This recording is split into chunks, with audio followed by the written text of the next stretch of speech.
nel Parco regionale della Lessinia, in provincia di Verona. Copre ben 15 comuni e oltre 10.000 ettari di terra. Precisamente sono nella Valle delle Sfingi. Perché?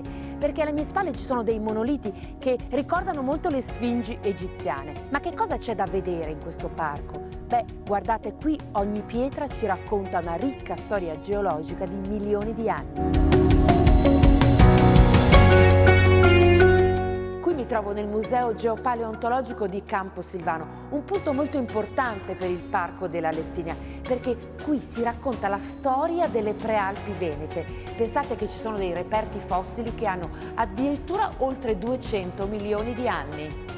Vi faccio vedere dei reperti molto interessanti che si trovano in questo museo. Sono le ammoniti, dei molluschi che navigavano nelle acque, e se ne trovano ancora di fossili così nelle rocce di questa valle, e guardate, quella era la loro forma originale.